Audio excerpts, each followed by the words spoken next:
Hello, company, and welcome to Show People, the podcast that shines a spotlight on the UK performing arts industry and those dedicated to their craft, covering the latest news and issues, what to see and do, showcasing theatrical talent, and of course, always trying to inform, educate, and entertain.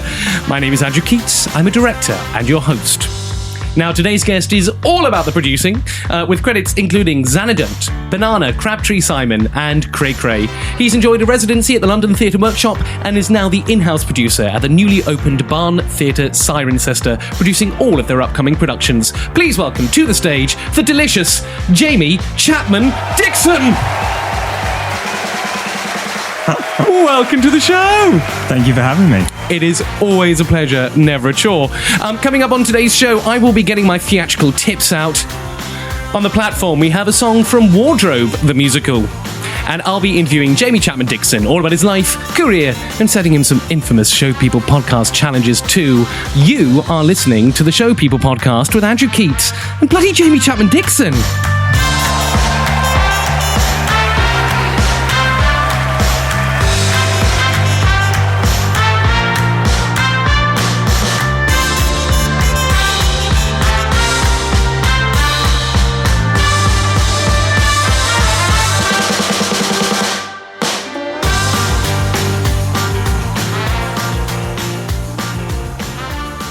Hello, mate. Hello. It's nice to see you. You too. Thank you for having me. Before we delve into your life and career, let's talk about the Barn Theatre in Cirencester, which I love. Tell me about how it started and what you guys are up to at the moment. Yeah, it's been a bit of a whirlwind. So Ewan Lewis, who's the artistic director, met basically a guy called Ian Carlin and his wife Chrissy when he was about 15 years old. And after Ewan performed in London for a couple of years, he basically went back to Cirencester and said, Ian, I don't want to perform anymore. How about we go into business and set up a theatre to house new work and really bring a spotlight to the regions? Yeah. So that was about 3.5 years ago now, I think. And they basically invested a lot of money, all privately, no government funding at all. Mm-hmm. So Ian has been an absolute saint when it has come to this. And they built a theatre which opened in February this year with the Secret Garden. And then I went for a job interview March time, and a week later I was living there.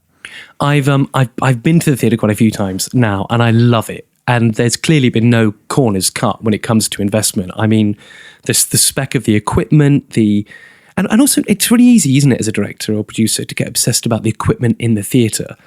But it's got this, it's so beautiful. Like, it's designed within an inch of its life with beautiful artwork and flock wallpaper and an amazing bar. Like, you've really built a community hub in Cirencester, I think, anyway. Yeah, it's beautiful. It really, really is. It's kind of top of the line, everything. And it's the fact that we obviously have the 200-seat theatre, then we have a studio space, which will hopefully launch in the next year. Then we have a 400-seat pavilion space. We have our own restaurant, our own bar. It's beautiful, absolutely beautiful. And then we have a building called Ingleside House, which is full of studios and office space and rehearsals. We even have a international language school in there. So every other week we have 50 students from China or 50 students from France or Italy or Spain, and it just keeps it fresh, and it's a buzz.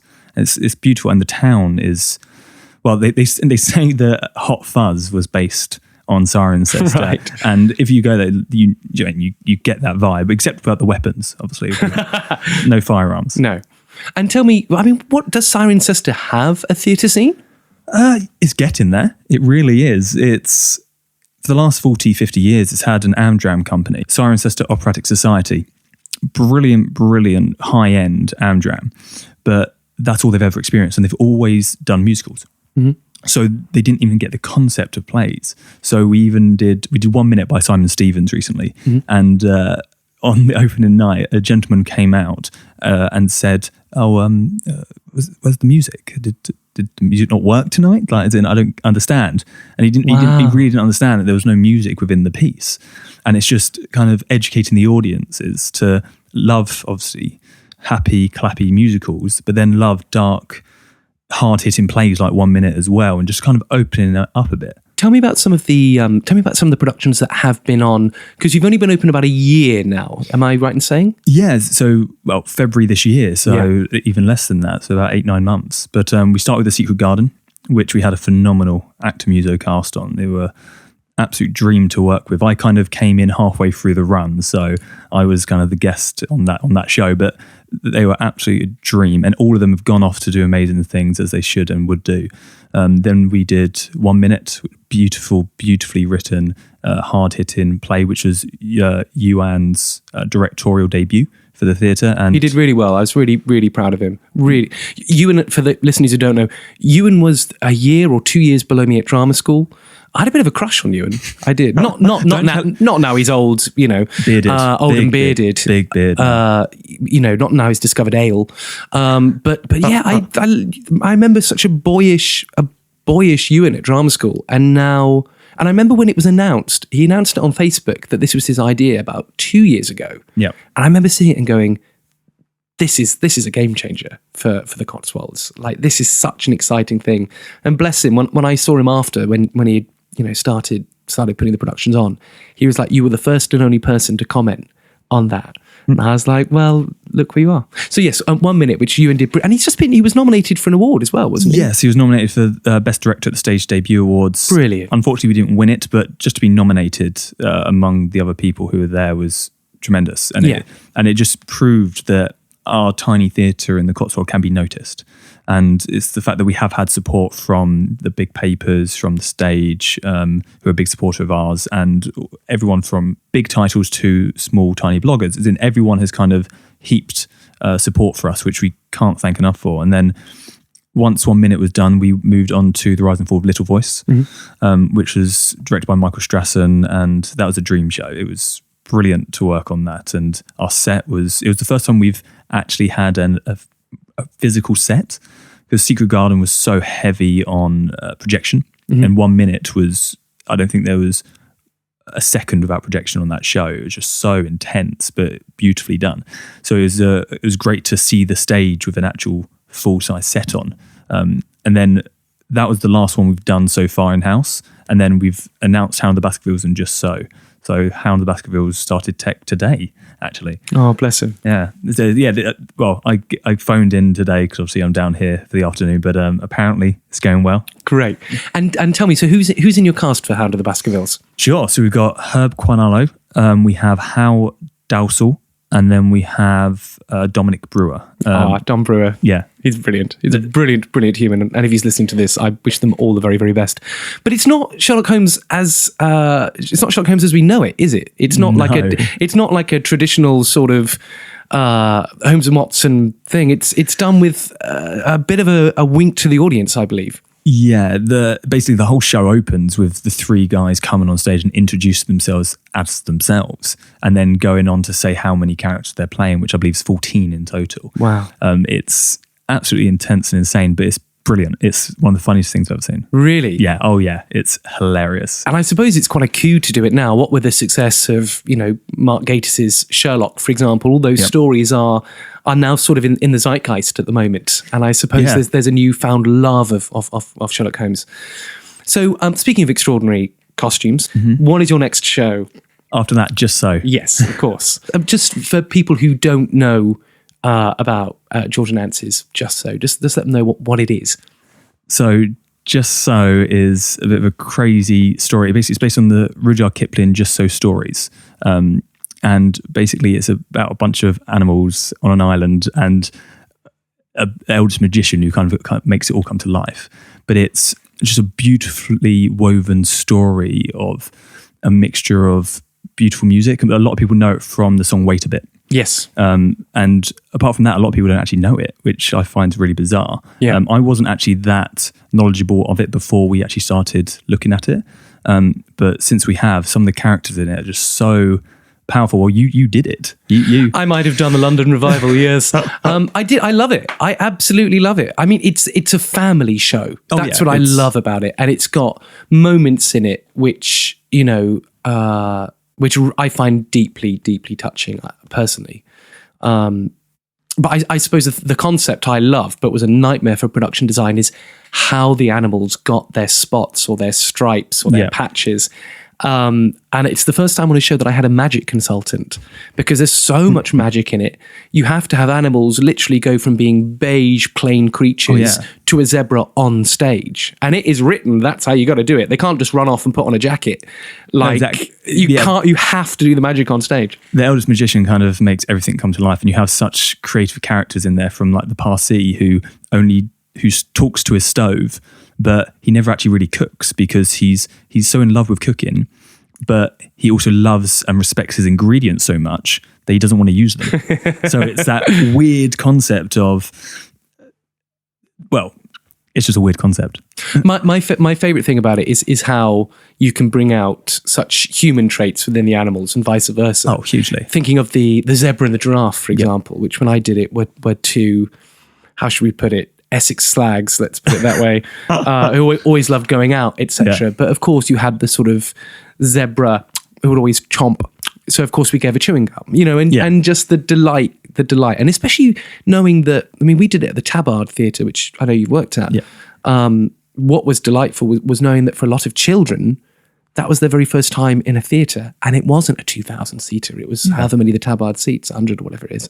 Well, that's what we find incredible. We have found incredible about it is the fact that we're not doing a panto, and we've decided that we're not going to go down that route. Mm-hmm. We do want to bring family shows to a family audience, and during the Swindon Wyvern, Cheltenham Everyman, there's so many theatres near us that do the big box pantos that we kind of wanted to bring something different to the table. And also, I suppose, I mean, again, and I have no money in the Barn Theatre, but I genuinely love the space. There is a classiness to your venue, which I love, as in it's got a bit of a feel of the Menier, just with a better restaurant. Like, you do want to get there, have a really nice lunch and a really nice glass of wine, and have a very bespoke, very intimate theatre experience, and be in your beautiful grounds. Oh, and on top of that, you're in the Cotswolds. I mean, what isn't there to love about this place? Yeah, I've never experienced a theatre like it, if I'm honest. It's, like you said, you kind of go in there and it's like being an immersive fairy tale. Because you kind of go, we have... Teatro is the restaurant, and when you walk in Teatro, you've got this kind of brick archway that's covered in vines. You walk through and you go through to this big cobbled corridor, and it's beautiful. And then on your right hand side you have this gorgeous pavilion, which is a wedding venue but can seat 400 and put on anything from circus acts to dine-in events. Then you walk straight through and you open up to the restaurant, and the restaurant, wow, I love it. I absolutely love it. The flamingo room. It is the campest room in the world, but in a delightful, tasteful way. Yeah, exactly. And the whole point of it was to stand out from the crowd in the Cotswolds, because everything in the Cotswolds is beautiful. It's very, very beautiful, but it's very traditionally beautiful. What we've gone there with that restaurant is it's beautiful and stunning, but it's not traditional. It's quite quirky, contemporary and edgy, and people are loving it. And we've got a phenomenal team there as well. A guy called Ryan runs the place, and the food is amazing. And have you announced any other shows after Just So? No, not yet. Not yet. I wish I could tell you. I really, really do. Yeah. But all I can say is that we've got 5 shows next year, 5 in-house shows, and then we've got a few touring shows coming to us, and a few one-night stands as well. A few comedians. One-night stands? Do you mean one-night stands? It depends if you're coming one round. One night only. Yeah, have you got a bed yet? I do now have a bed and a sofa bed. So. And a dining table and chairs yet? No, I haven't. So Jamie and I are very, very good friends. And I felt so sorry for you the other day, because you literally phoned me one day and went, I'm going to the Cotswolds. And I was like, oh, right, when do you go? Tomorrow. And it was the quickest move that I've ever seen. And bless you, as you've been settling into your new place, I genuinely was sat on eBay the other day going, shall I buy him a table and chairs just so he doesn't have to eat off the floor or whatever else I'm sort of imagining? And last time I was up, I remember saying, because you sent brilliantly, for any reviewers or industry people, you put on a coach. Yeah, which is brilliant. I mean, it's not for general public, but it's for industry guests. And I'd have to say, part of the joy of going to the Barn, yes, the show, yes, the brilliant theatre, but the hilarity of filling an old-fashioned coach filled with old theatricals and Prosecco is a joyful thing. But yeah, when I got there, I was like, oh, I might stay. You're like, well, I haven't got a bed. you know, and just this amazing sort of pioneering producing you're doing at the moment. Yeah, it was surreal because basically how it worked was, like I said, I spoke to Yuan was looking for people, and I spoke to Yuan bizarrely via Twitter.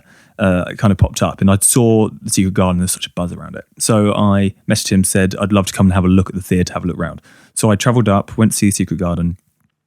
Brilliant production, and then I had a chat with Yuan, and he said, introduced me to the owner, Ian, and then we had a talk, and then they offered me the job there and then. Blimey. And I was gobsmacked, absolutely gobsmacked. So I just remember driving home back to Surrey, and it was about a 2-hour drive. And I was driving back, and I called my girlfriend, Tyler, and I was like, so what do you think about moving to the Cotswolds? And she's like, what? And it just kind of went from there. She gave the tick, and then we went up 2 days later, went for dinner with them in the restaurant and signed the papers. I love Tyler. I mean, that she is a goddess and a saint. I mean, there aren't many partners where you go, so darling, let's leave our life behind and go to the Cotswolds so I can run a theatre. I mean, you know, that's pretty extraordinary. In fairness, I thought she was going to say no. I was very lucky that she said yes, because she could have easily said no and it would never have happened, because like I said, we live together.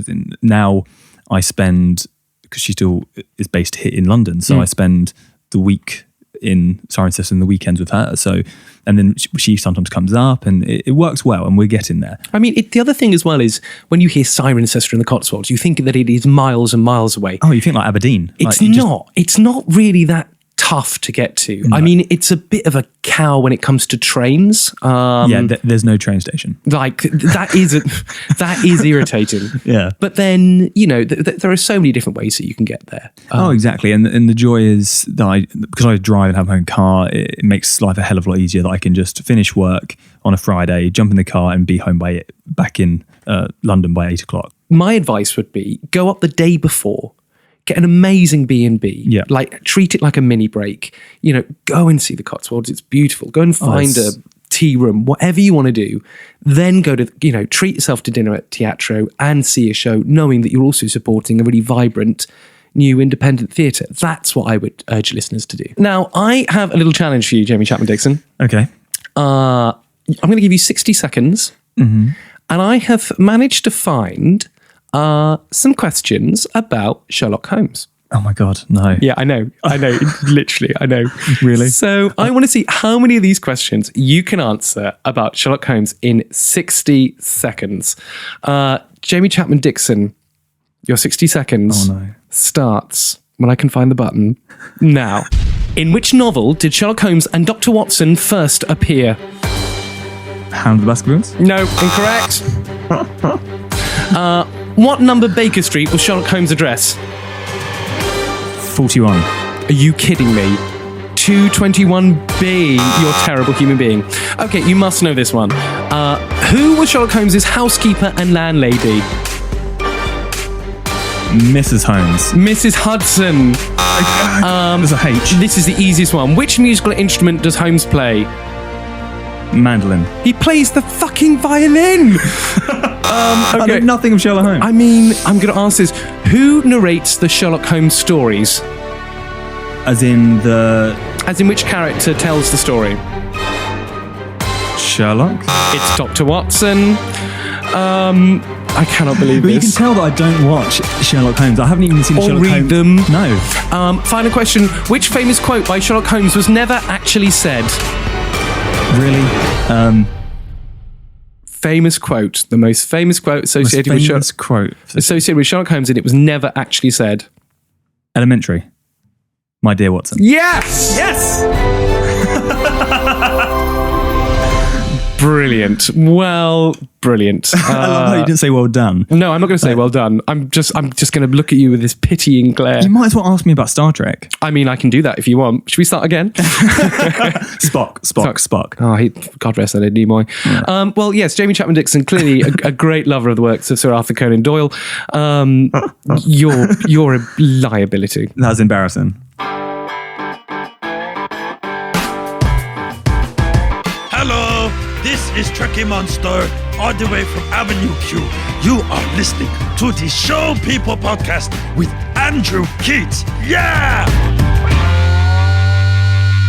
Who is Andrew Keates? Who the fuck? Huh?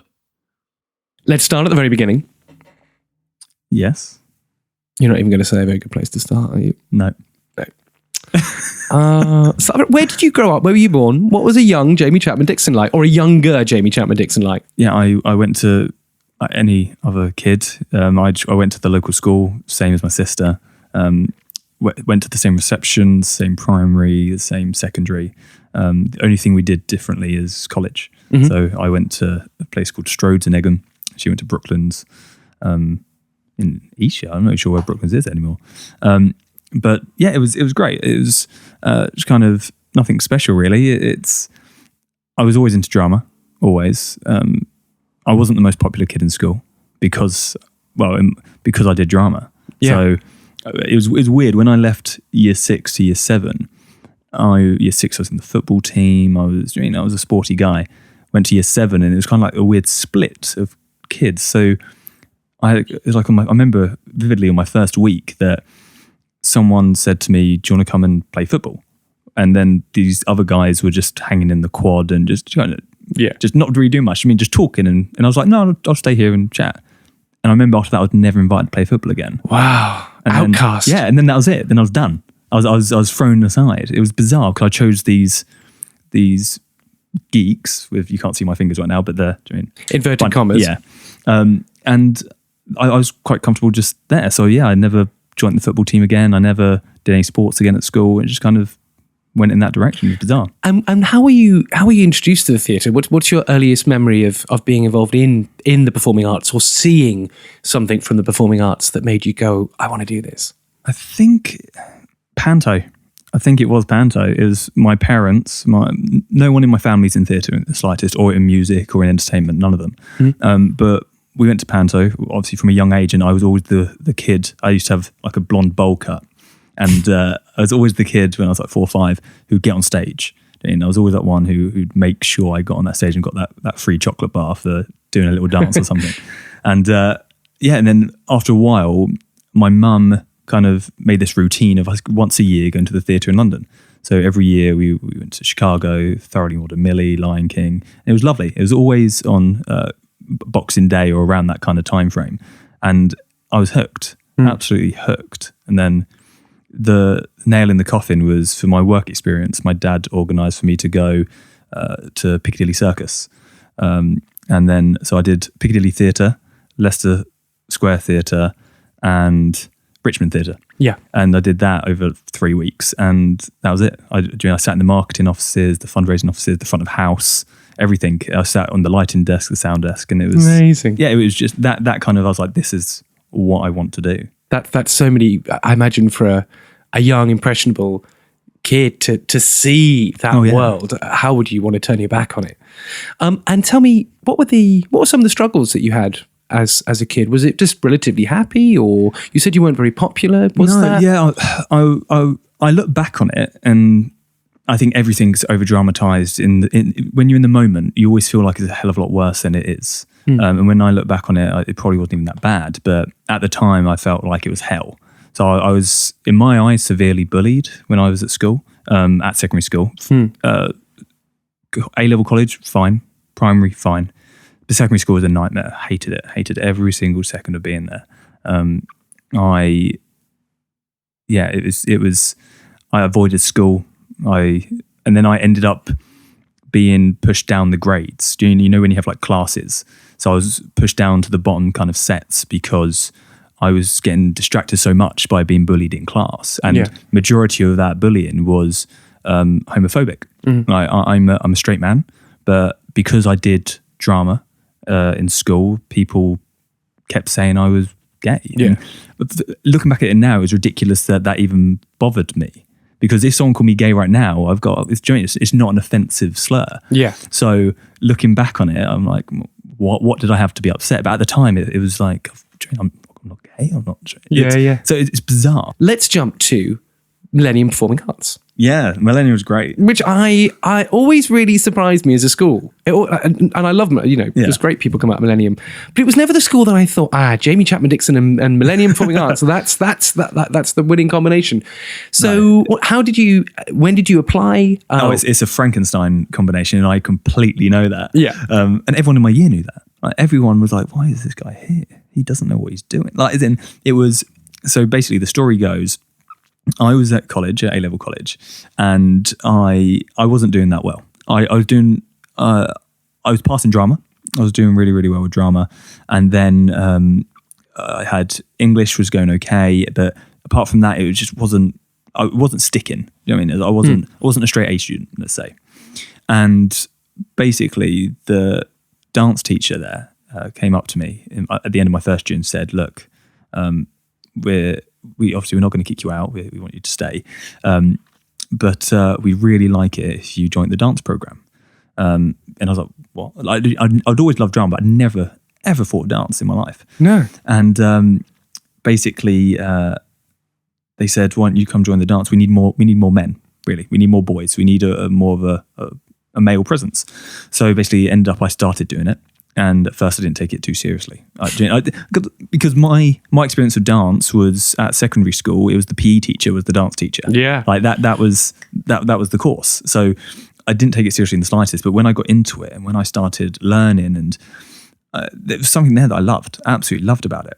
And then that exact same dance teacher, she basically said, you're applying for these 3 courses. You're applying for Bird, Millennium and East 15.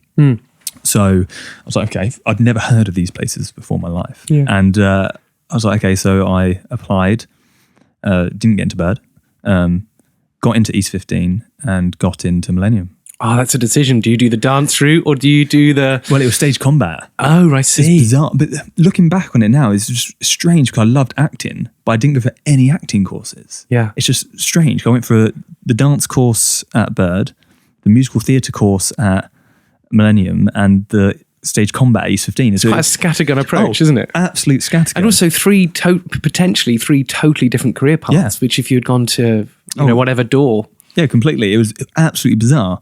And I spoke to a few people and ended up at Millennium. And the best decision I've ever made. It was brilliant. And what would you say after those 3 years, what was the most important message or the most important lesson that you came away with? Dedication. I think the biggest thing, because looking back on it now, the people who woke up every morning, every second of their day, they took it like a professional job, that training. Those are the ones who are currently in West End shows. Those are the ones who are currently performing around the world. Yeah. The ones of us who didn't take it too seriously or were kind of thought of it as a joke or something like that, they end up leaving the industry. It's I think it's dedication to the art and have respect for what you're doing. It might be, okay, the fact that you're waking up every morning and going to a job that you love to act and you feel like I'm being paid for this. This is crazy. The fact that I'm getting to stand up on a stage and sing or act and dance and getting a check in my account every month is amazing. But if you don't respect that and if you aren't dedicated to that, then you'll quickly lose that. So that's the biggest thing I would say I've ever taken away. I'm Alistair Brammer, and you're listening to the Show People podcast with Andrew Keates, a man with the hairdo of a children's TV presenter and the drinks cabinet of an elderly Broadway diva. Your career goes performer, director, agent assistant, producer, pretty much. Yeah. So you come out of Millennium, what happens to you? So basically it all starts when I was actually in my first year. I got a job as assistant director in my first year on a show at the Battersea Barge, which was HMS Pinafore. Yeah. Under Drew Baker, who now is the manager. President? It's president, isn't it? Not president, Mr. President. I'm desperate to see him just to sort of nod and go, Mr. President. Yeah, Mr. President of TRW. Yeah. And yeah, he gave me my first kind of pro job whilst I was doing training. And I loved that. I really enjoyed that experience, and then ended up directing the Millennium play, which I did a version of Chat Rooms. And then I graduated and I did Panto.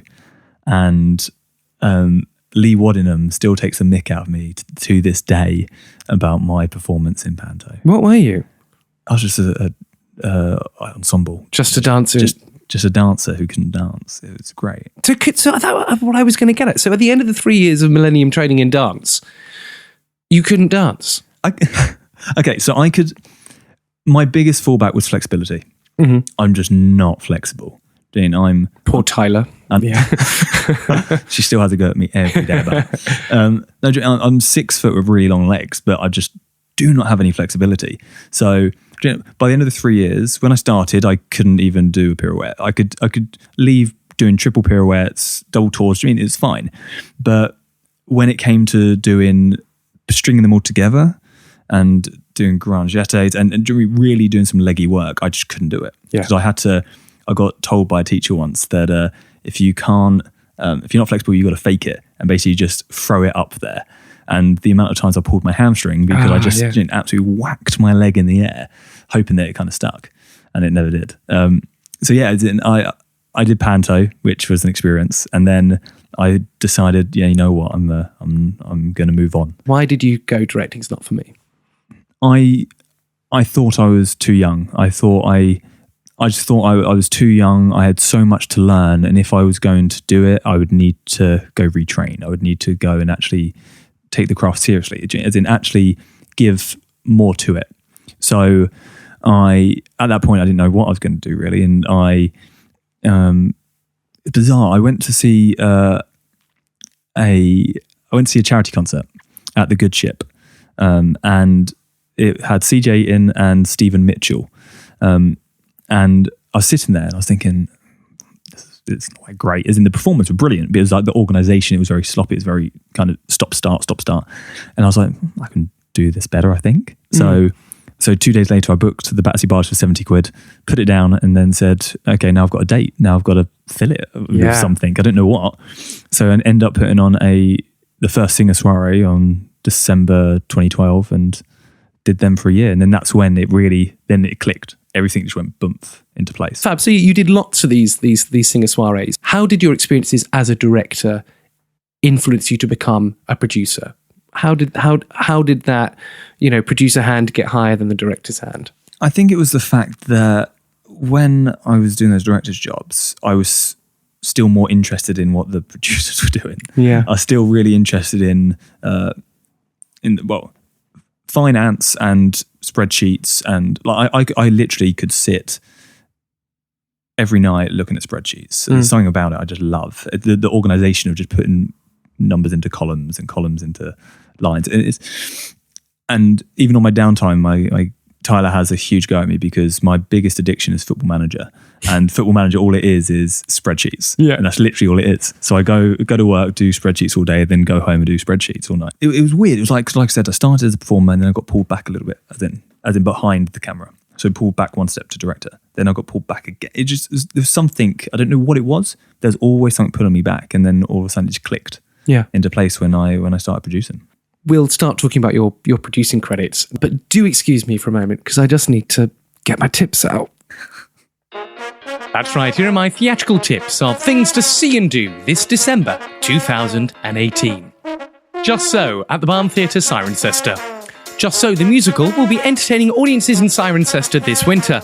The show weaves together 5 of Rudyard Kipling's stories. Enjoy a tale of personal courage, individuality, and friendship. With music by George Stiles and lyrics by Anthony Drew, this empowering piece of theatre boasts a sensational score, taking audiences on a song-filled journey through the jungle. It plays at the Barn Theatre, Cirencester from the 5th of December to the 13th of January 2019. Visit barntheatre.org.uk for more information and tickets. Snow White and the Seven Dwarfs at the London Palladium. Dawn French stars alongside returning London Palladium pantomime royalty Julian Clary, Paul Zerdin, Nigel Havers and Gary Wilmot, joined by Strictly Come Dancing's Vincent and Flavia in Snow White, London's must-see panto. Plus, West End and Broadway stars Charlie Stemp returns alongside Over the Rainbow's Danielle Hope. From the same team that brought you last year's Olivier Award-winning pantomime, Snow White will feature all the sparkle, scale and spectacle London has come to expect from the West End's most lavish, festive production in a show packed full of laughter, music, special effects and theatrical magic. Let the magic begin and secure your seats now for Snow White at the London Palladium, the fairest pantomime of them all. Plays at the London Palladium from the 8th of December 2018 until the 13th of January 2019. Visit snowwhitepalladium.com for more information and tickets. How to Catch a Krampus at the Pleasance Theatre, London. Deck the halls with boughs of horror. International drag collective Sink the Pink are excited to present a dark and terrifying twist on the traditional Christmas theatre show this winter. Inspired by London's bawdy and dangerous theatrical past and a love of classic British horror, think Sweeney Todd meets The Wicker Man and Black Mirror with better wigs. How to Catch a Krampus is a raucous anthology of terrifying stories and spooked-out songs that come climbing out of the winter dark to remind us that not everyone is good for goodness sake. Currently playing at the Pleasance Theatre, London until the 23rd of December 2018. Visit pleasancetheatre.co.uk. Hi, this is Rob Houchin, and you are listening to the Show People podcast with Andrew Keates. Jamie, how did you get into producing? What was your route for anybody that's considering that as a career? It was starting with the one-nighters. It was not doing anything too big. I'm a huge advocate of, instead of getting £10,000 and throwing it into a website and to a logo and et cetera, and throwing money at something, I'm a huge advocate of building it from the bottom. And so I started my career with £70 and the Battersea Barge, and that was it, and favours from friends for a charity concert. And it went well, and then we built on it, and I made sure it was a slow burn. So for the first year, I think I just did that. Yeah. And I worked in Top Man in Oxford Circus for most of that, and then I doubled up working at Walkabout in Temple. Wow. In the evenings, yeah, just to get money in. And what was that? Just earning whatever you can, pay your rent, whatever's left, chuck that in the bank account so you've got a capital. Exactly. That was it. It was basically just work as many jobs as I could and try and, like I said, be financially secure with rent, and then if I could in the future try and put that towards the show. What were the first early lessons that because of course everyone's always full of advice, so anybody that's new, it's amazing how many people want to say, let me give you my opinion on this. What were your early discoveries in your early days as a producer? When you start off, it's all about who you know, and it's about the connection of friends, and it's I'm not saying that you need to take advantage of people in the sense of favours, but I'm saying as in you use the people you know in a nice way. Doing it as in get help and don't be afraid to ask for help.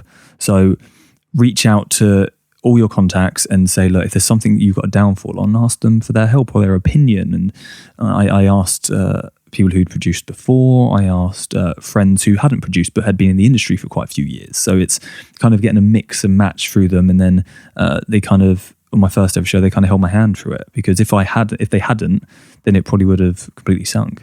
We, in this industry, we're so used to keeping our cards so close to our chest and not being vulnerable by saying, oh, I don't know. I've said, interestingly, the best thing I learned as a director is when I could say to a cast member, do you know what? I don't know this. Yeah. I don't know, so let's have a play and see what we can do. Or, I don't know, let me do some more research. Let me go and speak to someone and I'll come back with some ideas. Or even better, you go and find out about it and bring me back what you want to do. Yeah. What are the preconceptions about what a producer does? What are the things that you would like to sort of clear up and say, look, there's more to a producer than just raising money in spreadsheets? Yeah, I think, I could be completely wrong, but my opinion is I think a lot of people think that we sit in a back office and just kind of count our money, and that is it. Yeah, it's so not true. It's the producer still got everything on the line. Like, I know obviously there's been some horrendous stories with shows not happening and being pulled, which obviously is horrible. But the producer is in as vulnerable a position as a performer, as a director, because unless you are working for a company or working for a theatre itself, when you're freelance, you're there with your own little limited company. I mean, half the time producer putting their own money in these things, and it's not for the money. It's if it was for the money, every single producer out there would be putting on Jersey Boys or be putting on Lion King or doing anything they get the rights to that they think would be really commercially viable. But the fact is, you go to places like the Tristan Bates, you go to places like the Leicester Square Theatre or the Finborough, and there's these new pieces of writing, new musicals, new plays, and these aren't going to be commercial successes. They're not there to be that. They're there to be creative. They're there to put your mark on this industry and trying to actually leave something behind. I've always said the best thing about being the producer is you get to be the person who has the idea. Yeah, exactly. You know, or it's slightly different with a director. You get to be the person that chooses. You know, I've pitched things to you. We have a show coming up. We can't talk about it, alas, but it's fucking brilliant. But you know, you get to pitch the idea and go, yes, it will be me who made that. You know, or at least facilitated the making of that. And exactly. It's about having the faith in it. That's what it's the belief that you have to have in something. So you have to have the belief system a producer has to have is incredible because you've got to put it all on the line for it. So you've got to have faith in it more than any other person in that process, more than the director, more than the performers. You've got to really believe that this show is going to make it, it's going to be worth it, that everything about it, the artistic quality, that it's going to appeal to the audience, it's going to leave people wanting more and start discussions. Is it quite lonely sometimes being a producer? Or does it not bother you? No, it can be. I remember earlier in my career when, once again, like I said, we keep our cards close to our chest. And when I had a few jobs and all that, I'd never co-produced with anyone really. And when you're not co-produced with anyone and you are there on your own with a little limited company and you have no one else to confide in, and all the risk is on you, all the stress is on you, it's horrendous because you have to start off as a one-man band. This is if you want to do your own work and not just go work for a company and choose what you want to put on the stage, then you're a one-man band because you can't afford a marketing team, you can't afford a PR team, you can't afford someone to hand out the leaflets or the flyers. You're doing that. You do everything from making the coffee to flyer in shows after other events. And it can be horrendously lonely, really, really lonely. And the best thing you can do, and which I love now, and I've got a huge kind of, I like to call it like a little collection of producers who I collaborate with and work with, and they're brilliant. And there's this huge new wave of producers coming through, and they're all between 25 and 40, and they're literally just, I think, taking over. And some of these people are awe-inspiring and beautiful, beautiful people to work with. So I'm gonna rattle through some of your credits. I mean, you did the Phoenix Artists Club sort of concert production of Molly Wobbly's Tit Factory, which I adore. Thank you. Sadly, I never saw yours, which was with Jordan Lee Davis. I know it's terrible. But I did see the Leicester Square production about 9 times, 10 times. Ours was better. It was really. No, I'm joking. I'm joking. I love you. I love you, Paul. But then we've got, which I did see at the Tristan Bates, Safe Sex and OnTidy Endings from the HIV/AIDS quite black box production. Again with CJ Demouy, CJ producing and starring in it. And then let's just jump ahead. We get to a show which I did see, which I adored. It was in a fantastic theatre. Zanna Don't. Tell us about Zanna Don't for those who don't know anything about it. Zanna Don't is a story about basically everyone in the world is gay, and but this I will get onto this because I will explain in a minute. But everyone in the world is gay, and then it's unusual to be straight, and then the outcasts, as you will, are straight. But so in my head, I had the opportunity to do this quite recently, but in my head, I can't bring myself to do it again because the concept, I believe, is so outdated that it's a beautiful, beautiful musical. But because I was sitting there, I was like, oh yeah, Zanna Don't, great, let's do it. And then I was thinking it through, I was like, wait, we're advocating the fact that being gay is weird? Yeah. And I was like, it's bizarre. How did it do? Just because the realities of being a producer, it's really easy to sometimes go, as you said, people think that you're like, Scrooge McDuck counting all your money and things. I mean... It didn't make money. I was just going to ask. No, it did not make money, no. In those early days, did anything really make it? No, nothing. Absolutely not one show. I lost money on every show. And that was personal money of your own? Yeah, well, it's either personal or as in not... It was not like angels. It wasn't. It was more like people around me Yeah.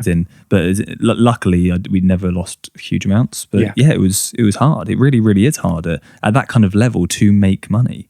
But every time I did it, I just kept thinking, you have to invest in your career. Like you have to, because for instance, CJ, the stuff that CJ Demouy. Yeah. If anyone's going, I know the name CJ Demouy. CJ's probably certainly not all that he is, but he certainly would be recognised as the chap, one of the chaps off Eggheads. Yeah. There's a lot more to CJ Demouy than just that. But just in case people go, oh, that's where I've heard the name. Yeah, CJ's invested a lot of money in producing theatre in the past, and it's because he believes in it and believed in putting this stuff on stage. And then I'm not saying there needs to be more people like that, because there's so many people who put their own money into theatre, and it is a shame when shows don't make money back, but it happens. It really, really does. And also, if anyone listening to this thinking about, championing shows or getting involved, I mean, there are, for some people, some very good tax incentives to invest. Oh, yeah, of course. Yeah. There's some fantastic schemes out there, and I really recommend anybody considering investing in theatre, do it. Because it'll be one of the most, in my opinion, it can be, for anybody who's got everything, money and everything, etc. The one thing that you can't have unless you invest in it is being involved in creating a play or a musical. Yeah, it's over the years, some of my investors have, obviously I won't name names, but some of them have invested just for the pure fact of being involved. Like they will be they're now in their 60s or 70s, but when they were in their teens, they wanted to be an actor, but their mum said, no, you need to get a real job. It's a sensible job. Do the right thing and go work for a bank. And so they never got the experience of doing it. So when you say, obviously you need investment, etc., and they throw money to the floor, because it's not about the money. It's about the fact of it's a bucket list thing, because you often forget, by being in this industry, you often forget that we are creating entertainment and we are this bubble that people do want to poke their head into. And it is surprising how many people out there have got that kind of hidden child in them that wanted to be an actor, or even a sound designer or a lighting designer or a director or whatever they may be, but never had the chance in their life to, because society said it was the wrong path to take. Is it difficult raising money? I mean, for anybody out there that has, spent their 250 quid to get their limited company, and, they've got their accountancy bills coming in and they haven't raised anything. What do you do, Jamie? How do you lay your hands on cash? It's the big question. It's the be all and end all question that everyone always asks. It's how do you get investors? How do you find them? Yeah. There's no straight answer. There really, really isn't. It's the only way you can go and you can get investment is by going and talking to people and networking. It's literally the only way. And because you can't just go down the street with a big sign saying, I want money for theatre. You wouldn't get anything, and it's probably illegal. But it's about making sure you're in the right situation, the right scenario, and the best place to start is, once again, this isn't taking advantage. It is using the people around you in a nice way, not in a negative way. Is speak to your friends, speak to your family, and start from there.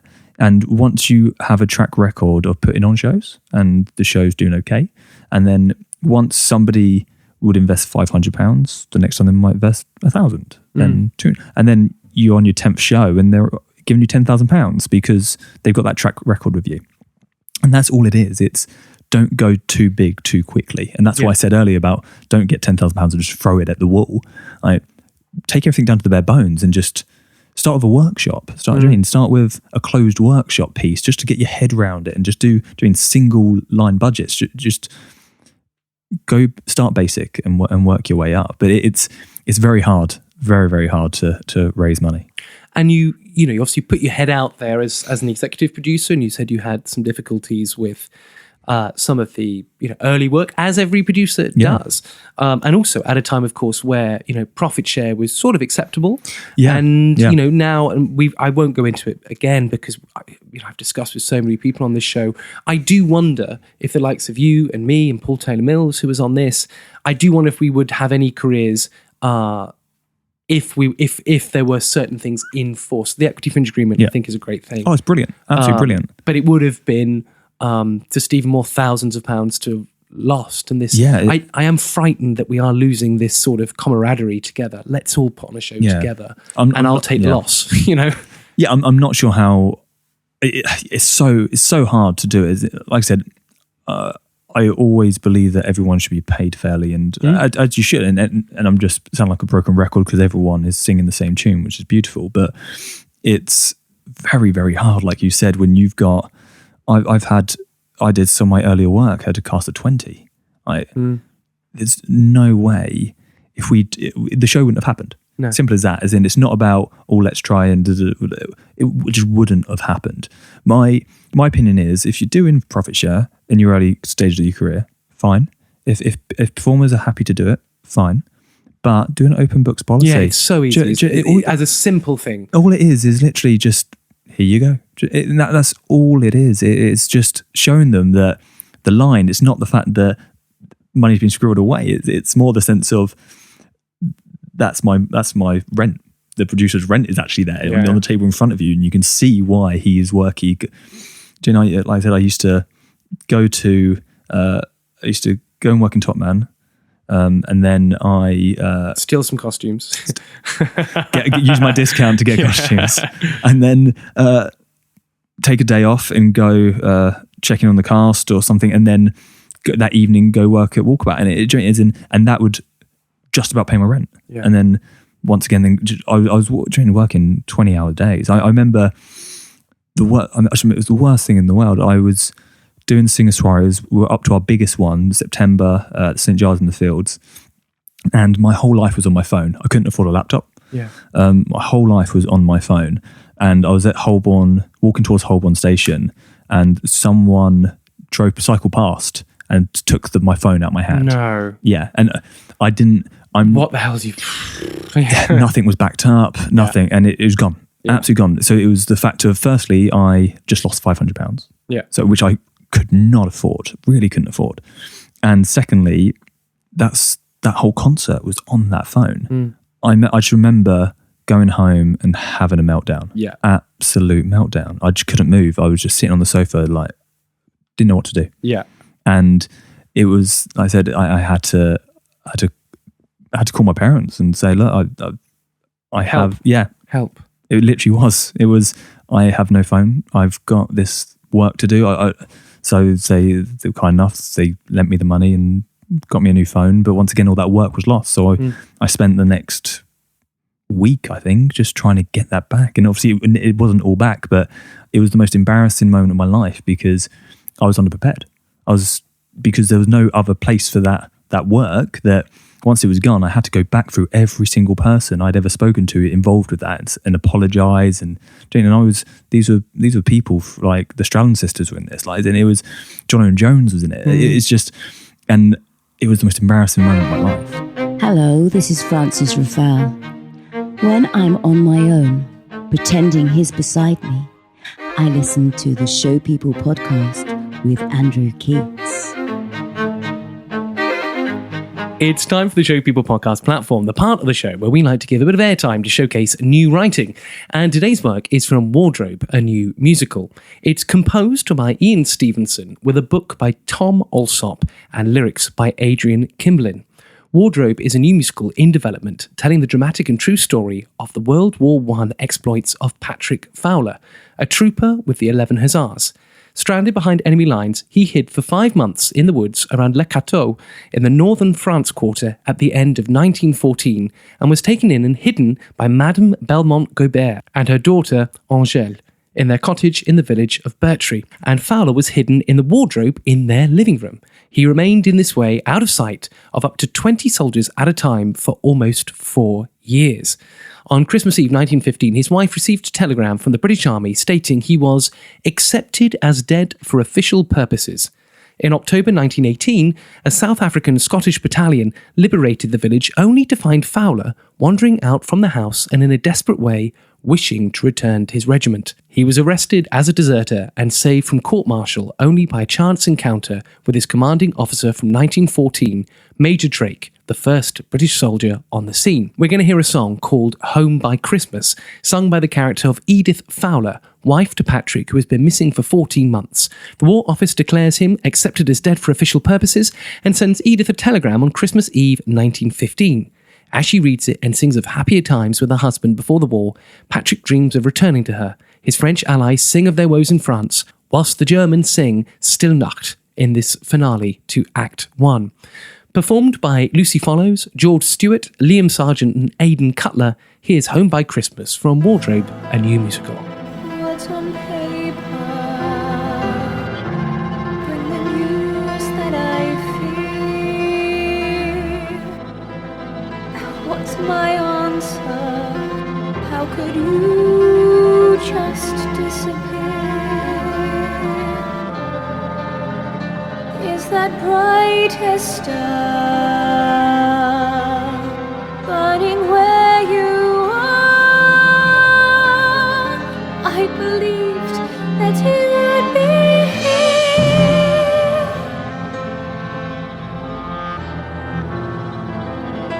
Here at Christmas, with a smile, with a tear.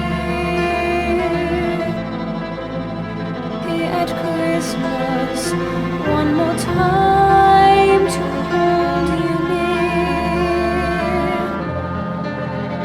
Yet I know you know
more information about Wardrobe, please visit facebook.com/Wardrobe Musical or on Twitter, twitter.com/Wardrobe MT.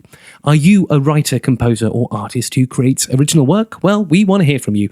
Please send any recordings that you have with full permission to play on the show, along with some information about yourself, your work, and the context of the work to info@arian-productions.com.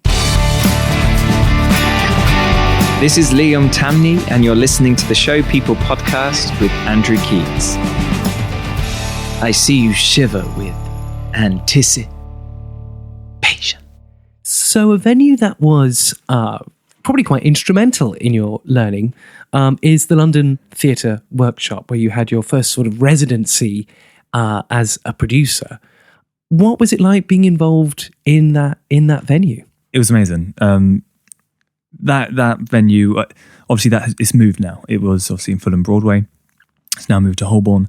And the venue we had in Fulham was beautiful. It kind of went into this really nice done-up pub. And then you went up these kind of spiral staircases, and then you kind of opened into this kind of black box theatre. And it's run by Ray Rackham, still is today, and was founded by him. Lovely, lovely man with such a passion for old school musical theatre. And so I started there, and we did a lot of new work, and it really propelled my love for new writing. And it was a dream to work there, because it's a beautiful, beautiful part of the town, and as in beautiful part of London. And it was an experience that taught me a lot. Yeah. And it was a shame that it moved, that the management changed. And tell me, what were your sort of day-to-day duties? I mean, was that getting up in the morning and leaving at God knows what time at night, or running a venue as well as producing? Yeah, it was eclectic. So basically, it stemmed from one day we would get up early and do a workshop, which during my time there, we workshopped a musical called Through the Mill. And Through the Mill ended up being called Judy, and was on at the Arts Theatre a couple of years ago. Story of Judy Garland, wasn't it? The three different aspects of her life. Yeah, and it was quite nice, because I saw it change from. I remember clearly the first read through, where I met a very close friend of mine, Sarah Jane Price, who now is a casting director, and I remember seeing that read through, and then from where it was there to where it is now is a huge, huge difference, and you have to reward Ray for that. And for writing the piece as well. But then other days we started a thing called Fringe on the Fringe. Yeah, I was going to ask about that. So yeah, there was Fringe on the Fringe, Fringe on the Fringe 2. What were they? So Fringe on the Fringe and Fringe on the Fringe 2 was basically, we wanted to open the doors up to the theatre to new artists and new people. So me and Ray spoke about this, and he said, yeah, great. So I organised... I can't remember how many people we had now, but I organised one night shows, and it ranged from Tom Walker in concert, who a lot of people might know from the single Leave a Light On, which is quite big in the charts now, but back then he was just a guy going around gigging, a phenomenal performer. Then we had Sam Horton doing songs from the shower. We had a huge eclectic mix of different shows, but they're brilliant, and it was great fun, and it just opened the doors, and we did box office splits. So it was no higher fees. It was basically about accessibility for these new work. So I would end up teching the shows. I was the op. Jesus. So I would write the contracts, write the deals, book everything in, and then in the evening I'd sit there and tech the show with them. And then I'd up the lights, I'd up the sound, everything, and then back up in the morning for work. I've got a few credits here from your time at LTW. So you also did Romeo and Juliet in 2014. And then amid your time there, you were associate producer on the UK tour of Lottys War, which obviously went to the Arno, amongst other places. But something I did see, now I saw it when it was at the other Palace, which was obviously a later production. Yeah. You did Apartment 40C. So yeah, as in, unfortunately, I left before it transferred to the St. James's Theatre. But yeah, it was another one of Ray's home runs. It was a brilliant piece. I remember going back and with Tyler actually, going back and watching it at St. James's Theatre, and it was brilliant. the way they put it on. And I said, Ray is such a supporter of new writing and new work, and he's one of them people who's going to go far, and he already is. Yeah. And he is going to take over this industry one day. And another, now this is where you were executive producer, and this is, I imagine, after leaving the London Theatre Workshop, executive producer on Kray in 2017. Yeah. So just tell us about the conceit of Kray and the infamous people that it's about. Yeah, sure. So Kray sounds like some Essex drama. Yeah, it does. Which, when I first heard the title, I was like, okay. It's actually about the Kray twins, Ronnie and Reggie Kray, and beautifully written play by Brian Hodgson, who's now directing Salad Days, the UK tour, and it was produced by Paul Nicholas Dyke. Yeah, and lovely guy, Paul. And basically, he came to me, and it was his first kind of main show of producing, and he said, "Look, as I said before, ask for help, June, extend your arms." So he asked if I could just help him out a bit, and then I did. It was all on Paul. It's all the thanks, all the credit has to go to Paul and Brian because they were phenomenal on it. But I just helped where I could. I was there for the auditions. I was there for the photo shoots. I was doing any of the contracts, any financial talks. I was just there if he needed me. Do you feel at this point in your career, this is where you really got into your stride now? As in had the confidence compared to, say, the young, keen producer to now being a producer who is actually helping other producers now? Oh, definitely. It was end of 2016, beginning of 2017 when I I felt like I knew more about the world. Yeah. Because I wanted to experience things other than theatre. So I took a little while out. Yeah. Just because I knew I was young. I knew that one day it clicked that I'd only ever done theatre industry. And that was it. I'd never worked in an office. I'd never worked in the real world, or obviously outside the industry bubble. So I wanted to experience this. I never travelled. I hadn't been on holiday for 4 years. I just wanted to experience life. So by the time 2017 came around, I felt like I was into my stride. I felt confident enough to be able to put my money where my mouth is on a bigger scale and be able to actually step up and really commit and really go for it in this industry. Now, you would also do a MA in creative producing at the Mountview Academy of Theatre Arts. So, what is an MA in creative producing? And tell me about your time at Mountview. Yeah, it was a bizarre time. So it's not anymore, but it was run by a guy called Chris Grady, who is, to a lot of people in this industry, he's like a dad. He is the father figure. He is the guy that you call at 3 a.m. when everything else around you is falling to shit, and you can call Chris. He's that kind of person, and he's always there, always there in whatever scale. Whether it be whether you're talking about a huge tour or whether you're talking about a little piece of street theatre, like whatever it is, he always had the answers, and he was so open-minded. Whether it was a political piece, an LGBT piece, whatever it was, he knew it and he understood it, and he got where you were coming from. And I was on the course with 11 other brilliant people, and it was great. You learn a lot, you refresh a lot. The whole point of that was to refine for me. I really wanted to refine any knowledge that I already had and really kind of bury it down and twist it and kind of hook it down so it would never be forgotten, and really refine any blurs in lines. Because before this, I'd done not mentorships, but I'd worked under other producers. I'd learnt from other producers, and but this was just it was great. Some of it I knew, some of it I didn't. But that was the beauty of it. It was the fact that even the stuff I knew, I could still learn off that. Instead of taking it from a basic level of knowing it, I now knew it on a higher level. And you said, earlier that a lot of your career you felt like you were just winging it. Yeah. And I suppose it's almost that lovely, especially from someone who, spent so much time in the education system.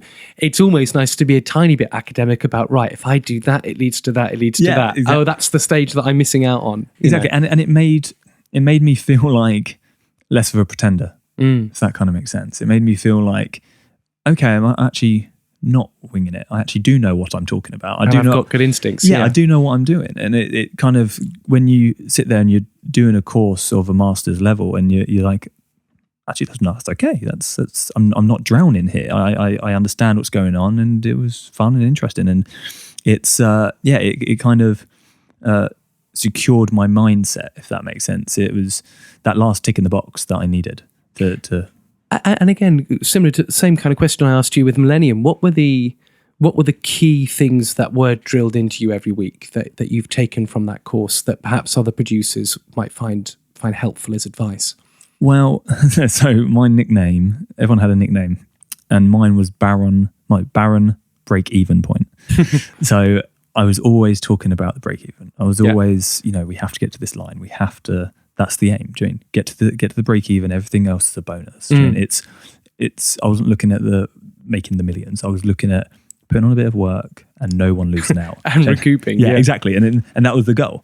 So the biggest thing I kind of took away from that is look at something, go over it again, go over it again and again.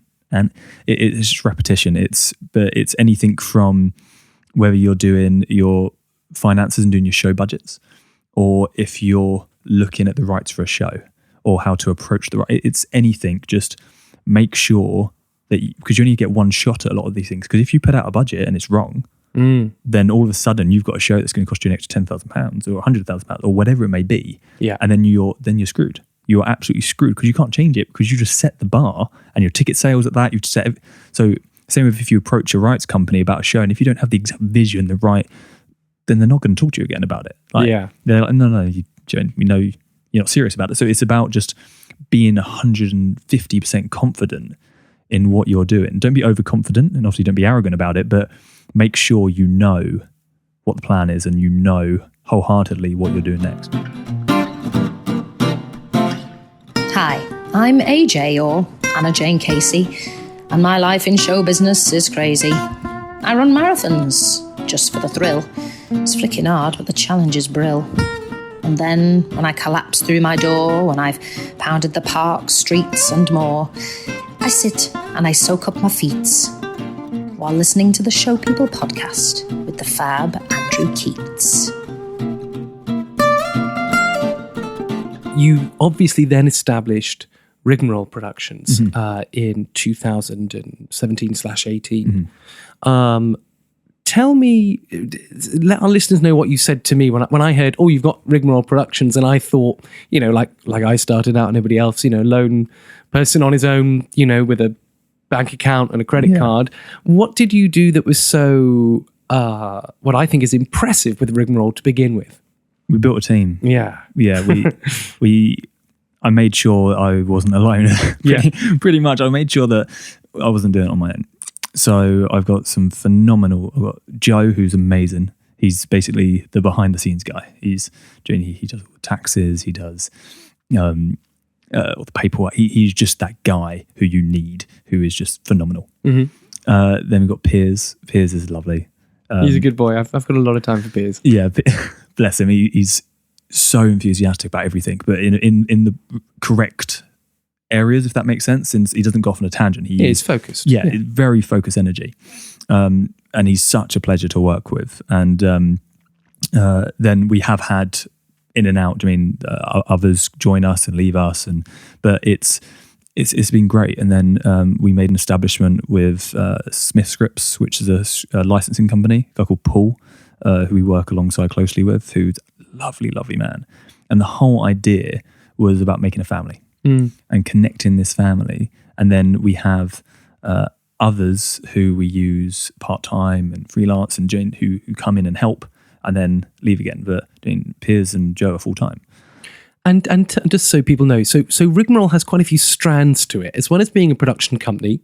And we'll talk about some of the shows that you guys have produced or co-produced. But you're not just a production company, are you? No. So we have an agency, a boutique agency, as they call it. It's on my CV somewhere, hidden down in the depths. That I I interned at Global. Yeah, Global Artists. Yeah, I interned at Global Artists for I can't remember how long. It wasn't that long. It was a nice little stint, and it was great. I learned a lot, and the whole idea was that was during that time between taking a bit of time out and trying to learn. So I learned other aspects of the industry. And agency was one of them because I wanted to see what it's like on every single angle, because you see what it's like as a performer, you see what it's like as directors. And it wasn't the fact I wanted to go and be a wholehearted agent. It wasn't that. Being an agent is very difficult, and I commend people who do it because it is long hours, and you've got the careers and faith of a lot of people in your hands. And it's very stressful and very tense. Yeah. And a very hard job. But I wanted to experience it and learn. And so I did that. And then when I started the company, thought that I had a conversation with a few people, and it was actually an old housemate of mine, a guy called Demetrius, and he was struggling to get work, and he's actually left the industry now, but he's struggling to get work and was very downhearted about it all. And a few people over the years had said, "Oh yeah, you'd be a good agent. I think you'd be." I just like to talk to people. I like to natter, and I like to kind of connect with new people. Yeah, and. So I was like, why not? Well, what's there to lose? As in, let's try it. And then we opened the books. But the key fact of the agency was the fact that we would never have more than 20 clients. And I wanted to make sure that's imperative. So, So I think the long-term goal, we've been talking about this, but I think the long-term goal is that Rigmarole will eventually, hopefully, be an agency that will never exceed 20 clients, but it'll be an agency that only has leads. I think it's the only way that it'll work longevity-wise, that it just has every single person. If you need a lead for a show, that's hopefully where you will end up going. Instead of, I'm not saying that obviously every other part isn't valid. It's more the sense of running agencies is very expensive. And a lot of agents have 100, 200 clients on their book. So to only have 20 clients, it's not huge margins to keep it open. Yeah. So it's mainly the only way we can really do it in the future. But our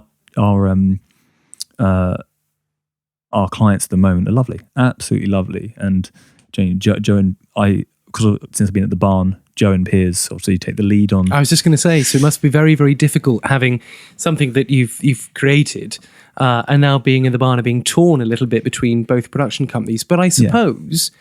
And this is only advice to you from when I was, co-running the Landor. Problem with the venue, you do wake up one day and go, I'm really comfortable. And that's for me is when you're at your least exciting. Yeah, of course. Of course. And it comes with time. I'm not saying leave now, but to have a hand still in London, and indeed the project that we're working on at the moment, it's exactly that. It's the fact of I could have easily, when I got the job at the barn, I could have easily said, you know what, shop, let's close the agency, let's close the production company, and that's it, done.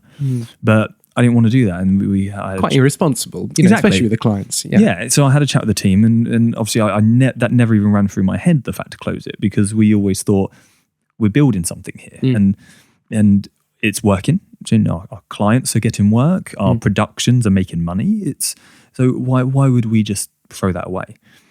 So I'm like I said, I'm a big believer in asking people and talking to people. So the whole team sat down and we talked about it and decided about how it would work. And so I still work for Rigmarole, but it's obviously it's not my full time position. And our clients know that, and they're absolutely fine. The productions that we work on know that, they're absolutely fine.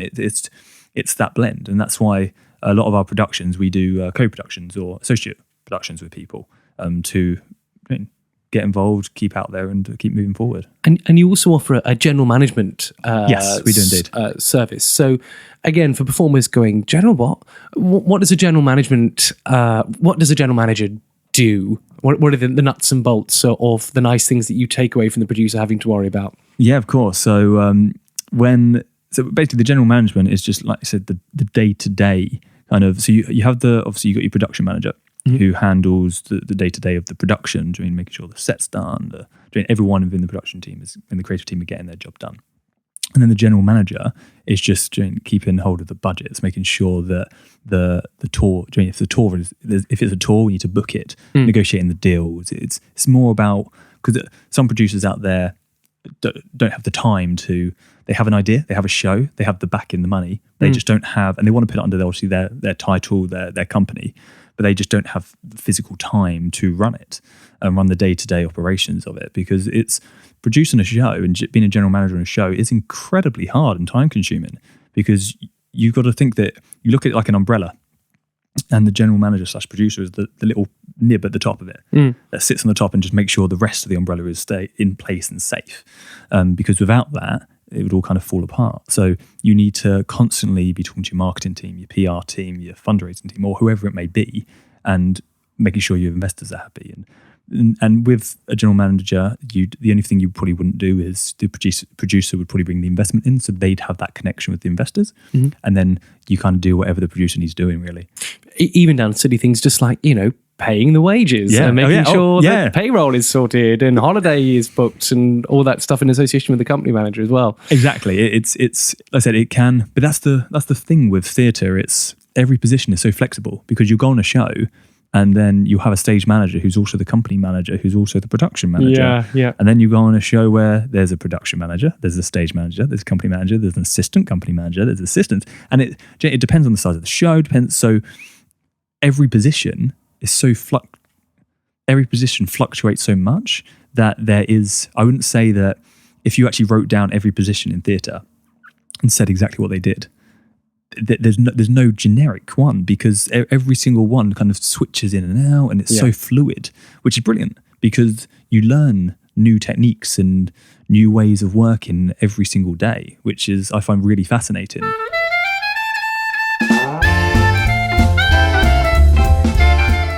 This is West End Producer, and you're listening to the Show People podcast with the sumptuous, the savoury, and the slightly sugary Andrew Keates. Dear.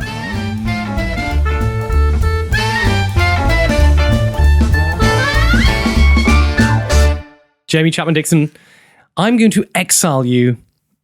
Not in Cirencester. I was going to say, what's going on here? In Whitley Bay. Now, I want to know what you need to survive in your digs. Now, you will get a copy of any religious text that you so wish, and the complete works of William Shakespeare. I need to know what album, film, TV box set, game, book, play, musical, and luxury item you will need to survive. And I'm going to start with what would be your music album. And don't forget, you get musical later, so it doesn't necessarily have to be a cast recording, if that was your choice. Okay, so when it comes to albums and music, I'm literally a Spotify kid now. I'm of the Spotify generation where you go on a playlist, press play, and just get an eclectic kind of mix. 8 hours, yeah. Yeah, exactly. And you can only have one album. Spotify, there's terrible Wi-Fi in Whitley Bay, so sadly it's just an album. Is it a physical album? Like, is it a little CD? Yeah, a CD or an LP, but one album. Okay. I think it would probably be... Okay, it would probably be any of Jack Johnson's. Nice choice. Yeah, any Jack Johnson album. It's one of those... He's one of those artists that if you're feeling down, picks you up. If you're feeling happy, continues that thread. Yeah. If you need to feel sad, it helps you feel sad. It's such an emotional ride, but it kind of clicks in any kind of scenario. And what would be the film? What would be the film you would need? Okay, so films, I love my films. But I think if I was on my own in these digs, how long am I here for, by the way? Forever. Let's say forever. Oh, forever. Yeah. I think it's going to have to be Step Brothers. Step Brothers? Yeah. Camp. It's just great. It is a great film. I feel like I would have gone for something like Sleuth. I really love the Jude Law and Michael Caine Sleuth, but I feel like watching that on repeat might be intense. Yeah. So I feel, or going down like Schindler's List. I feel like it's a great film, but I feel like it might depress me after a while of watching that on repeat forever. So. And what would be... Okay, so this is thanks to Cassie Compton. What would be your TV box set? TV box set? Yep, you get a whole box set. Any TV show you want. It depends. As in, does the box set have to be finished? Is it like all the series out, or do I still get to see the series that are you just asking, can I have Game of Thrones and will I get season 7? Well, Game of Thrones is definitely on that list, definitely. But once again, Game of Thrones, I think that's quite a hard rewatch. So I don't know. I'm going to do a rewatch soon because you have to because you can't remember it. Well, no, I can because I've got a better attention span than you. But I love the idea because there was so much in that series. I'm going to start doing a rewatch on it because I want to go back to episode 1, season 1. Fair enough. I think Game of Thrones I would, but I think it's quite an obvious choice. Yeah, it is. Yeah, it is. Well, I would take Star Trek Deep Space Nine is actually what I would do. But anyway, what is your TV box set? Well, it's not Star Trek. Never seen it. And silence goes across the room. No, it isn't. That's probably deserved. I'm going to have to go with Only Fools and Horses. Okay. Yeah. Are you excited about Only Fools and Horses, the musical? No comment. No comment. Okay. And so game. Now, that might be a PlayStation game, which you can play with your batty landlady. Yeah. Or it could be a board game. It can be any game you want. So it can either be solitary or you can play with other people, but any game, and you get the console and everything if it is electronic. Okay. So this is really hard because, like I mentioned earlier, I'm huge. I'm obsessed with Football Manager. Absolutely obsessed. Tyler hates it. Yeah. Absolutely hates it. But I also love board games. Yeah. I have over 60 board games. Do you? Yeah, I'm obsessed with them. I said we were talking about previously in the past that I go to Comic-Con. Yeah. I love anything Marvel, DC. I read comics. And that led me to playing Yu-Gi-Oh! And Magic the Gathering. So I played all that with my friends and still do to this age. And Dungeons and Dragons I still play. Of course you do. And then, so Josh, so some of the Mormon boys, Josh, Will, and Tim and Ollie. And basically what we did was we went to a board game cafe called Drafts in London a couple of years ago. And I was hooked. Mm-hmm. Absolutely hooked. And when I get hooked on something, I buy all of it. So I was hooked on booze for a while. So I have I think I've got 30 rums and 20 gins or something ridiculous in my house. And I was hooked on board games for a while and I kept buying them. And I would say Settlers of Catan is a phenomenal board game. So I would have to, even though I love Football Manager and it's a hard choice, I think Settlers of Catan. Okay, and now this is a very difficult question for many people. What would be the book? Book? Yeah, any book. So not play? You get play later. I get play later. You get to play separately, but I need a book. A book? I don't really read. I mean, it's not going to be anything from Sherlock Holmes, is it? Yeah, imagine if it was. It was like, oh yeah, Sherlock Holmes. It's actually my favourite book. Which I'm sure it is a great book. I just don't read that much. If I read anything, it's plays, but I'm a film buff. Yeah. So I just watch things. And then people always have a go at me when I'm like, oh, no, the film is great. Like Ready Player One. Yeah. Phenomenal film. And everyone's like, no, the book's better. I still haven't read the book. I would say a book that I love. Do you know what? The last book I read was Jaws. You read the novelisation of Jaws? Yeah. Blimey. Yeah, that's the last book I read. And I don't think we're ever going to have that answer ever again. So Jaws is your answer. Yeah, I don't know why I read it, but it was actually really good. I mean, yeah, it's from the... I mean, I haven't read... Because was it originally a book or was it a novelisation of the movie? I don't know. Not a clue. I have no idea, but I think I don't know. I don't even know why I picked it up. I didn't buy it. It was just happened to be in my house and I don't know where it came from. I read it and it was great. Loved it. I just like the idea of it all being from the perspective of Bruce the shark. Oh, it is. It obviously is. It's just that's it for like 400 pages. Okay, what would be the... okay, so we've had book. What would be the play? Play. Sleuth. Would be Sleuth. Yeah. Love Sleuth. There's obviously a few different versions of it, but absolutely love it as a piece. And I would love to do it one day. That's the one show that now that this goes out, somebody else will do it. Somebody will do it. Yeah. It's just such a brilliant play. It's just that whole who's on top, who's just that power battle and the struggle. It's great piece. And the musical. The musical. What am I listening to at the moment?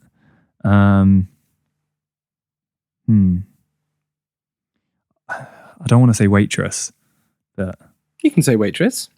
the music's phenomenal. I love country music, so waitress is brilliant. But That was my surprise when I first listened to it. Everyone was like, "Oh my god, it's groundbreaking!" Yeah. And I listened to it and I went, "Oh, that's not the sound I expected." No, it's- I love it. yeah. I do love it.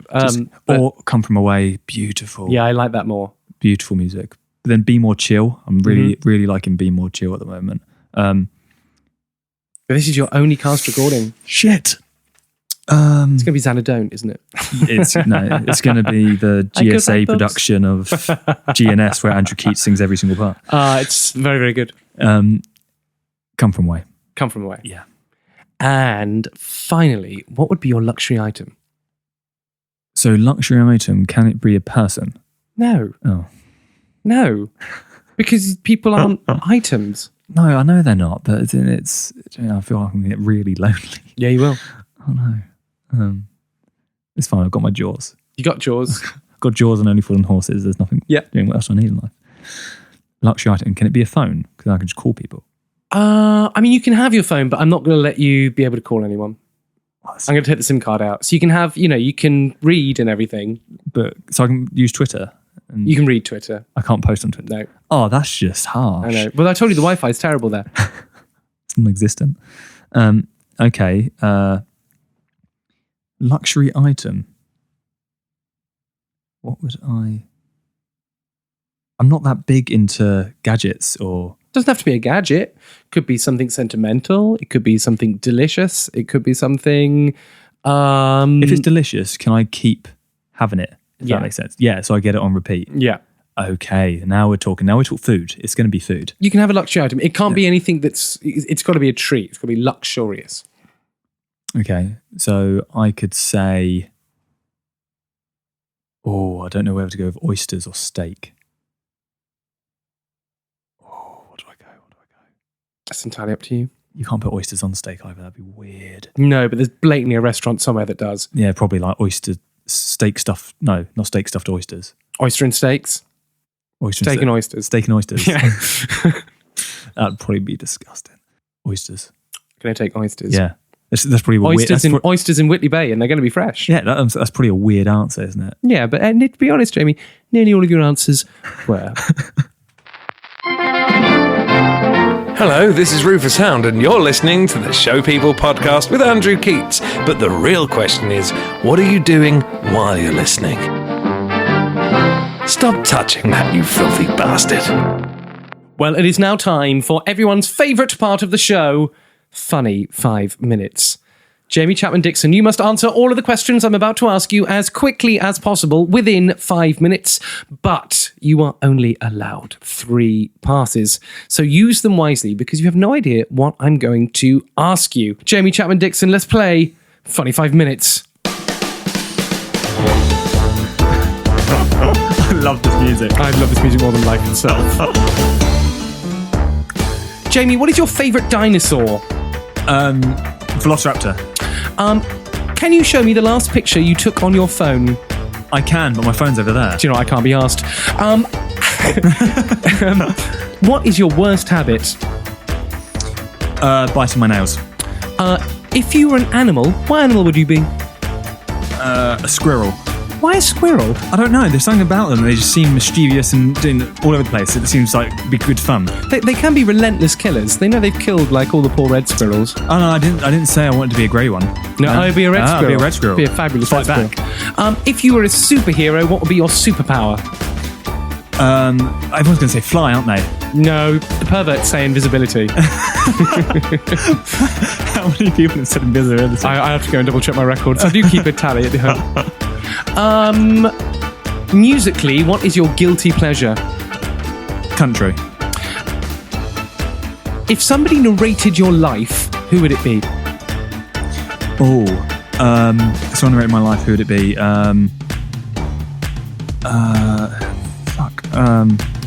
Frankie Boyle. God, that's a pretty bleak life.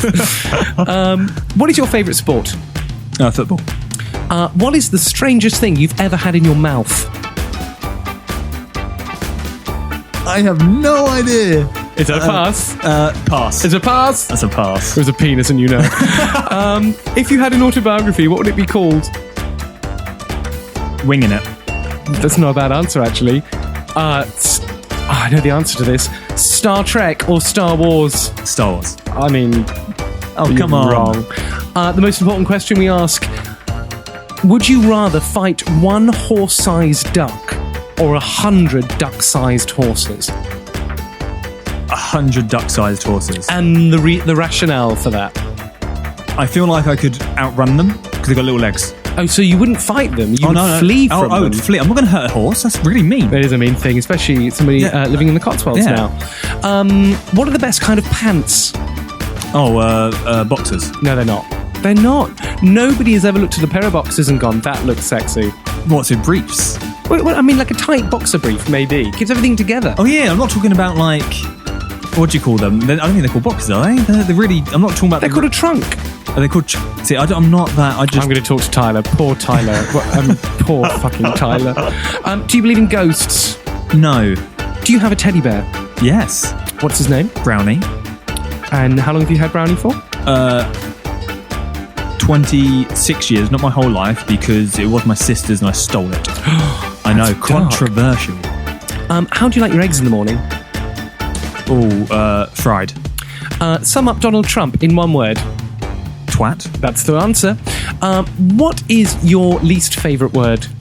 Least? Yeah. Moist. Oh, everyone says moist. I don't know what everyone's obsession with the word moist is. There's not an obsession, it's the obsession to not say the word moist. Have you ever been arrested? No. What is your favourite season? Summer. Who is your teenage crush? Kelly Kapowski from Saved by the Bell. That is a hysterical answer. Who is the most beautiful person you've ever kissed? Aww. I'll give you one of these. Who is the least beautiful person you've ever kissed? The least attractive person that I've ever kissed. Is it you and Lewis? I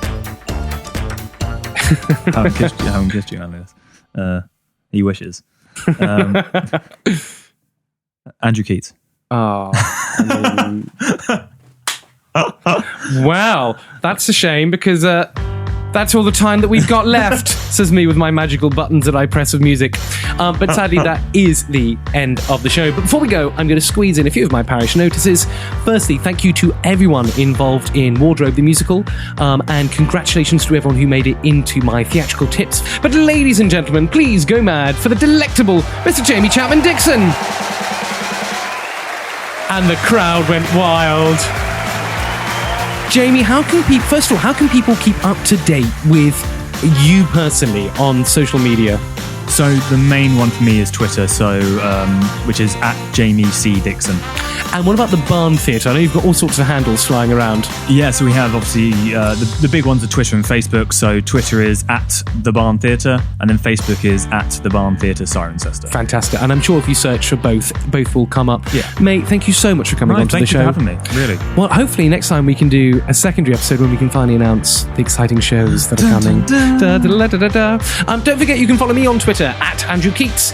You can follow the show @ShowPeopleUK and use #ShowPeoplePodcast. You can send me an email to info@arian-productions.com or like the Show People Facebook page at facebook.com/ShowPeoplePodcast, where you can join our listeners forum and talk with other listeners to the show, as well as discuss any of the issues that have been raised in today's episode. This podcast is produced by Arian Productions Limited, dedicated to giving opportunities to theatre makers. If you enjoyed the show, please consider leaving us a little donation at arian-productions.com/donate, or visit our shop and buy some sensational Show People Podcast merchandise, including our very famous Show People Podcast mugs. And again, that's arian-productions.com/shop. Thank you so much to everyone who has come to our 2 portfolio masterclasses. First of all, with Oliver Saville, and the second one with Julie Atherton. A really, really wonderful day. It's been lovely seeing them attended by so many professional theatre makers. We have 2 more coming up. Make sure you check out Danielle Torrento, casting director and producer extraordinaire, which will be in November, and Cassidy Jansen, leading lady extraordinaire, who will be in December. Please visit our website, find out about all the things that Arian Productions is up to, and don't forget to subscribe to the Show People podcast, leave us a lovely review, and support the show. Thank you for listening. Until next time, just be better.